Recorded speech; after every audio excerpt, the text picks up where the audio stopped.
masa pengajuan ini. Pengajuan, setelah itu perbaikan pengajuan, baru kemudian tahapan DCS. Bahasa mengundurkan diri ini, maka ini partai politik tersebut pada tahapan selanjutnya ini kan bahwa terkait dengan pengajuan bakal calon anggota DPRD Kabupaten Tegal, khususnya di Kabupaten Tegal, dari 18 partai ini yang mengajukan hanya 16 partai, sedangkan 2 partai tidak mengajukan sampai dengan batas akhir masa pengajuan, yaitu tanggal 14 ya, tanggal 14 Mei pukul 23.59. Itu ternyata sampai pukul 00-nya atau 24.00 ini tidak mengajukan sama sekali. Jadi dianggap bahwa partai tersebut tidak mengajukan, sehingga clear pada sekarang ya, atau hari ini kami hanya memverifikasi 16 bakal calon partai yang sebanyak 16 tersebut. 2 yang tidak mendaftar? Yang tidak mendaftar adalah Partai Garuda dan PKN. Ini yang tidak mendaftar. Informasi yang kami peroleh dari teman-teman partai ya, kami tidak memeriksa sangat rinci sekali seluruh caleg yang ada yang diajukan. Ya, informasi yang kami peroleh berdasar dengan konsultasi dan juga kemudian komunikasi kita dengan pimpinan partai. Seluruh incumbent anggota DPRD Kabupaten Tegal semuanya mendaftar, kecuali 1, yaitu almarhum Bapak Haji Agus Salim. Ya. Semuanya mendaftar kecuali almarhum Bapak Haji Agus Salim. Dan menteri atau lainnya ada nggak? Sementara informasi tidak ada. Belum. Ya. Akan tetapi kami mencatat ini atas masukan dari Bawaslu Kabupaten Tegal. Ini tercatat ada 8 kades, 2 anggota BPD, 2 perangkat desa, dan 1 PPNPN atau P3K ya. Ini kategorinya P3K. Ini sementara masukan baru itu, dan ini bukan kami ya yang memeriksa secara langsung. Kami mendapat masukan, maka kami akan tindak lanjuti ya terkait dengan masukan-masukan tersebut.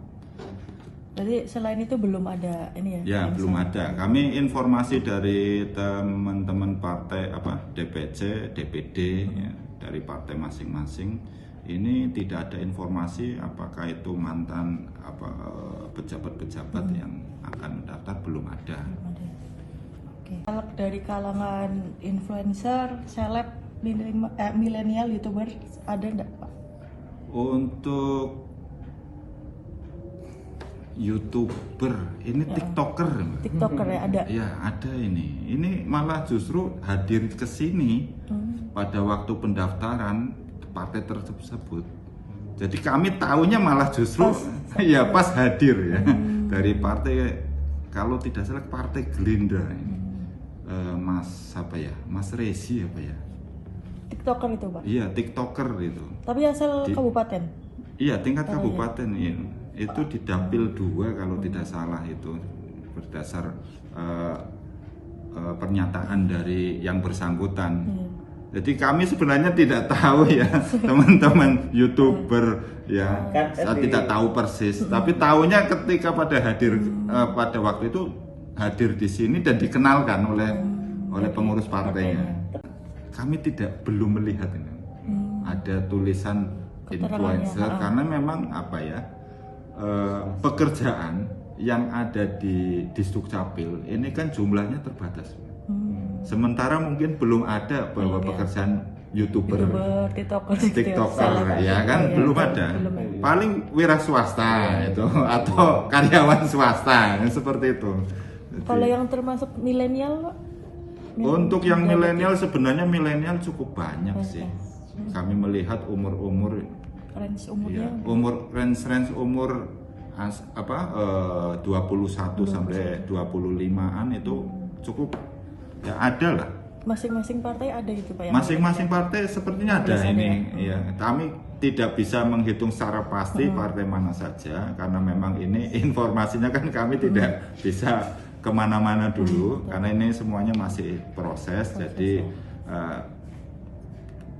terakhir kami melakukan verifikasi administrasi ya ada dari tiap partai lah itu ada ya yang masih milenial kategorinya ya umur sekitar 21 sampai 25. Oke. Yang mungkin pindah atau lompat parpol ada enggak Pak? Jadi ini malah justru kami tahunya dari teman-teman LO partai untuk yang pada lompat-lompat pagar ini. Artinya lompat ke partai yang lain. Ada yang kemudian dulunya di partai A, kemudian ke partai B. Ini ada berapa? Yang satu ini berarti langsung ya. Tahun kemarin di partai A, kemudian di tahun sekarang ya pemilu sekarang ini di partai B. Ini ada. Tapi ada juga yang 2000 berapa? Pemilu 2009. Ini di partai A. Tapi 2014 sampai 2019 dia nggak nyalon. Nah, sekarang nyalon lagi. Ini di partainya partai B. Ya, artinya berbeda partainya. Ini kami baru mendata hanya ada 2 ini yang kelihatan. Baru 2 ya. Lompat pagar. Kami tidak tahu ya, di kemudian hari karena nanti akan jelas ketika pengumuman DJS. Ini baru akan diketahui semuanya karena kami berharap ketika DJS diumumkan ini masyarakat ya apakah itu masyarakat secara langsung ataukah praktisi-praktisi pemilu. Dan juga kami berharap teman-teman media juga bisa memberi masukan terkait dengan DJS yang nanti kita akan umumkan itu. Kapan nih Pak vaksin DJS? Nah, untuk DJS ini kami akan mengumumkan bentar. Pengajuan masih Vermin ya. Agustus sampai 23 Agustus. 19 Agustus. Ya, masih cukup lama. Yang penting 23 Juni ya. Iya. 23 Juni kan perbaikan, itu rame-rame Berarti di kono. habis apa? Pencalonan ya. Terus apa sih Pak prosesnya ya Setelah pencalonan selesai itu nanti data tinggal ya? penetapan atau penetapan DCT ya, daftar calon tetap. Nah, kalau itu sudah selesai ya tinggal nanti nunggu masa kampanye. Ini berarti udah kabupaten Tegal. Ya, daftar politisi yang mundur dari caleg. Jadi perlu kami sampaikan bahwa mundurnya caleg ini posisinya bukan ada di ranahnya KPU ya. Karena pendaftaran caleg ada di wilayah atau ranah wewenang partai politik. Sehingga kami tidak memiliki catatan ya terkait dengan mundurnya bakal calon anggota legislatif. Ya, nanti Anda bisa komunikasi lah dengan pimpinan partai apakah ada atau tidak ya. Walaupun dia sebenarnya sudah banyak sering mendengar ya ada yang agak viral-viral itu cabut berkas dan lain sebagainya ya. Kami statement di sini bahwa terkait dengan mundurnya bakal caleg ini ya ada di ranahnya partai bukan di kami. Oke.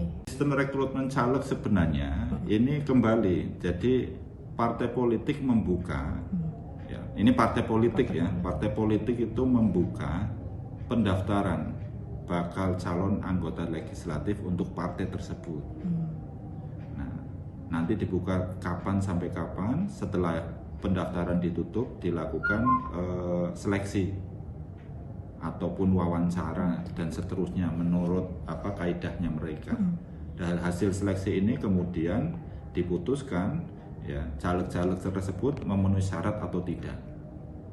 Nah, memenuhi syarat atau tidak ini kemudian diolah kembali ya prioritas. Ya, nanti prioritas ini hubungannya dengan penomoran. Penomorannya. Ya, penomoran dari caleg tersebut di setiap dapilnya. Jadi nanti pendaftaran juga nanti apa bahasanya lebih mengerucut ke dapil-dapil, dibuka per dapil oleh teman-teman partai politik. Sehingga nanti setelah semua sudah siap, clear ya, sudah dicapai keputusan seluruh caleg mulai Dapil 1 Tegal atau Tegal 1 sampai dengan Tegal 6. Ini kemudian dilanjutkan dengan upaya untuk pemenuhan persyaratan ya, persyaratan administratif dan ketentuan menjadi caleg ini ada di pasal 11 PKPU 10 ya, tahun 2023 terkait dengan pencalonan anggota DPR, DPRD Provinsi, DPRD Kabupaten Kota. Ya, beberapa diantaranya adalah ya warga negara Indonesia berumur paling sedikit 21 tahun, tidak pernah dipidana selama 5 tahun atau dengan hukuman 5 tahun ya itu. Kemudian tidak memiliki pekerjaan sebagai ASN atau P3K, TNI, Polri dan seterusnya ya yang dilarang di situ. Kemudian terdaftar sebagai pemilih, kemudian menjadi anggota partai,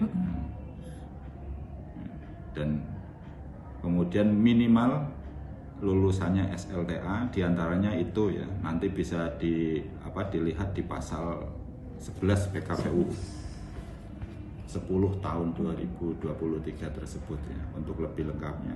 Nah, itu dari persyaratan itu nanti, nah dokumennya harus apa? Nah, diantara WNI umur 21 tahun ini dokumennya yang harus ada ya KTPL, nanti harus ada fotokopi KTPL, ijazahnya minimal SLTA atau yang sederajat yang nanti dilegalisir. Jadi nanti dokumen-dokumennya juga akan mengikuti dari persyaratan tersebut. Oke. Jangan lupa follow, like, dan subscribe sosial media Tribun Jateng.